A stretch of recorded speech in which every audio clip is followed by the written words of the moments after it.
జగదీష్ చౌదరి గారు మాట్లాడిన తర్వాత ఇంకో క్వశ్చన్ అడుగుదామని. అందరికీ నమస్కారం.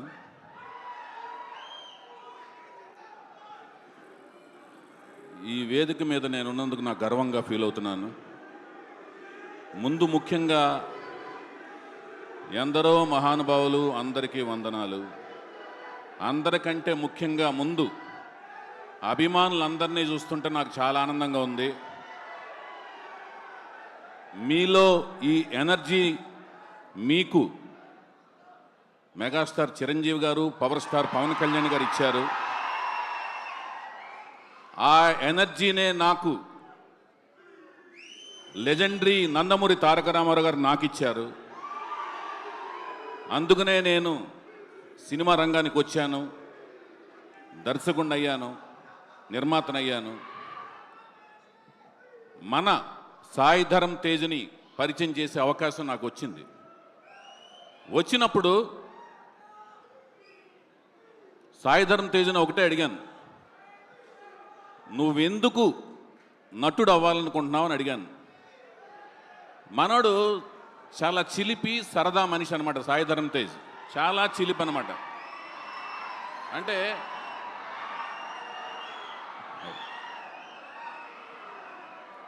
రౌడీ అల్లుడు సినిమాలో చిరంజీవి గారు 2 షేడ్స్ ఎలా ఉంటాయో చిరంజీవి గారి పాత్రలో, ఆ షేడ్స్ 2 సాయి ధరమ్ తేజ్లో ఉంటాయి. చిలిపితనం ఉంటుంది, వినయం ఉంటుంది.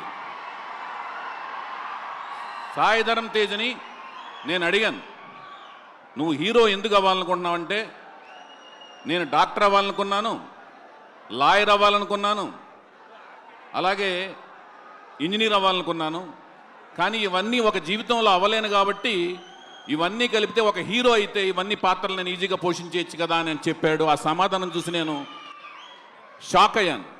ఒక నటుడు అవ్వటానికి ఎంతో తపించాలి, ఎంతో కష్టపడాలి. ఆ కష్టాన్ని తను ఎంతో కష్టపడ్డాడు. అంటే ఇవన్నీ చదివేదానికంటే కూడా ఎక్కువ కష్టపడ్డాడు. తన బాడీని ఒక క్రమశిక్షణతో 130 kgs నుంచి 75 kgsకి మార్చుకుని, ఆహార్యాన్ని మార్చుకుని తను సృష్టించుకుని ఒక హీరోగా నాకు పరిచయం అయ్యాడు. ఆ పరిచయం చేసే అవకాశం నాకు దక్కింది. అతను ఈ 10 ఏళ్ల ఈ జర్నీ చూస్తుంటే నాకు ఎంతో ఆనందంగా ఉంది. మీలాంటి ఎంతోమంది అభిమానులు సంపాదించుకున్నందుకు చాలా ఆనందంగా, అదృష్టం కింద తను ఇంత అదృష్టవంతులైనందుకు నాకు చాలా ఆనందంగా ఉంటూ, మళ్ళీ తనతో ఒక విజయవంతమైన సినిమా తీయాలని మనస్ఫూర్తి కోరుకుంటూ మీ అందరి దగ్గర సెలవు తీసుకుంటున్నాను. Thank you so